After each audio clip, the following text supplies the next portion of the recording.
Hello welcome નમસ્કાર આપ જોઈ રહ્યા છો Satya Express Gujarati news. Collector, police વડા, શિક્ષણાધિકારી, સ્કૂલ સંચાલકો અને સ્કૂલ વાહન ચાલકોની બેઠક યોજાઈ।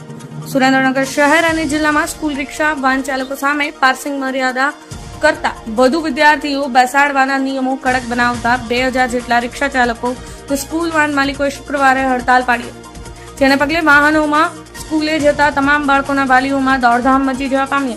જોકે આ અંગે વચગાળાનો નિર્ણય લેવાતા સ્કૂલ વાહનો પુનઃ કાર્યરત થઈ જશે।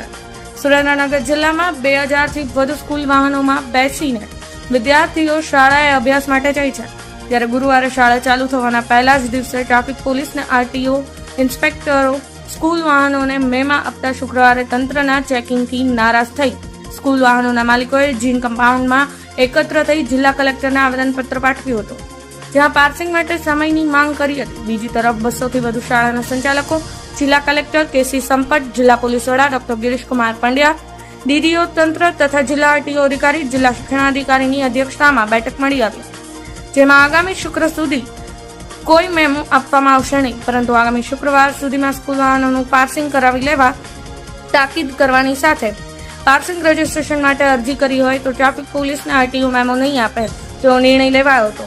આ અંગે વધુમાં જિલ્લા પોલીસ વડા ડોક્ટર ગિરીશકુમાર પંડ્યાએ જણાવ્યું હતું કે અમે ટ્રાફિક પોલીસને વાહન ડિટેલ કરતી વખતે કોઈ પણ બાળકને રસ્તા પર ન ઉતારવા સૂચના આપી છે। જે સ્કૂલ વાહન મંજૂરી માટે અરજી કરશે તેની એક કોપી ગાડીમાં રાખવાની રહેશે। જો કોઈ રોકે તો અરજી બતાવવાની રહેશે, તેથી દંડ નહીં કરાય। તેમજ આરટીઓની મંજૂરી મળી ગયા બાદ પોલીસ વિભાગ સ્ટીકર અપાશે, આથી તે સ્કૂલ વાહનને પોલીસ પણ રોકશે નહીં। રજીસ્ટ્રેશન થયા બાદ પણ નિયમ કરતાં વધુ બેસાડ્યા હશે તો દંડ કરવામાં આવશે। રજીસ્ટ્રેશન પાર્કિંગની કામગીરી પૂરી કરતા 1 મહિનો વીતી શકે તેમ હોય ત્યાં રાહત આપવામાં આવે તેવી માંગ પણ કરવામાં આવી હતી। ટ્રાફિક પોલીસ વાહન ડિટેઇન કરતી વખતે કોઈ પણ બાળકને રસ્તા પર નહીં ઉતારવા ટ્રાફિક પોલીસને જિલ્લા પોલીસ વડા ડોક્ટર ગિરીશકુમાર પંડ્યાએ સૂચના આપી છે। શાળા સંચાલકો એમની સાથે આજે એક મીટિંગ કરી અને ખાસ કરીને 2 વિષય ઉપર એમની સાથે વાત કરવામાં આવી। ખાસ તો જે શાળાની સલામતીના જે વિષયો છે એના ઉપર એમની સાથે ચર્ચા કરવામાં આવી અને એમાં પણ ખાસ કરીને જે અત્યારે આપણી ફાયર સેફટીનો જે મુખ્ય વિષય છે એના બાબતે બધાનું ધ્યાન દોરવામાં આવ્યું।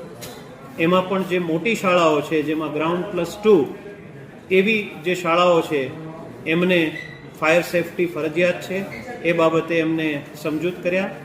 અને એ પછી બીજો જે વિષય હતો એ શાળા સંચાલકો અને ખાસ કરીને જે સ્કૂલ વાનના જે બધા જે ચાલકો છે એમની સાથે પણ એક મીટિંગ કરવામાં આવી અને જે બાળકો જેમનું જે લોકો એ પ્રાઇવેટ વાહનથી એ શાળાએ જતા હોય એવા જે સ્કૂલ વાનના સંચાલકો છે અને શાળાના સંચાલકો બંનેને સ્કૂલ વાન સંબંધી જે કાર્યવાહી બાકી છે, જેમાં ખાસ કરીને ટેક્સી કે મેક્સી પાસિંગ એમણે જે કરાવવું ફરજિયાત છે, સ્કૂલ વાન લખવું અને જે બાળકોની સંખ્યા એનું જે નિયંત્રણ છે આ બાબતોથી એમને વાકેફ કરવામાં આવ્યા અને બંને દ્વારા આ બાબતે સંતોષ વ્યક્ત કરવામાં આવ્યો છે અને એમણે ખાતરી આપી છે કે સુરેન્દ્રનગર જિલ્લામાં આવા જેટલી પણ સ્કૂલ છે, બિલ્ડિંગ્સ છે એના માટે જે છે સલામત શાળાનું જે સૂત્ર છે એ લોકો સાર્થક કરશે। એવી જ રીતે જે આપણા વાહનો છે એ વાહનો પણ સલામત રીતે બાળકોને લાવવા લઈ જવા માટે જે વ્યવસ્થાઓ છે એ સુનિશ્ચિત કરશે।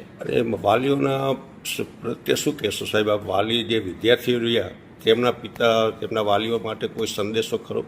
આના કારણે આ જે છે એ રેગ્યુલેશન્સ છે અને આ રેગ્યુલેશન્સ જે છે એ હંમેશા રાજ્ય કે કેન્દ્ર સરકાર દ્વારા બનાવેલા છે અને એનું પાલન એ આપણા બાળકોના ખાસ કરીને એમના જે એમની સલામતી છે એના માટે આ કરવું એ અત્યંત જરૂરી છે અને એના માટે બધા જ શાળા સંચાલકો અને ઇવન જે સ્કૂલ વાનના જે સંચાલકો છે એમણે પણ પ્રતિબદ્ધતા વ્યક્ત કરી છે, જેનાથી અમને વહીવટી તંત્રને ખૂબ ખુશી છે।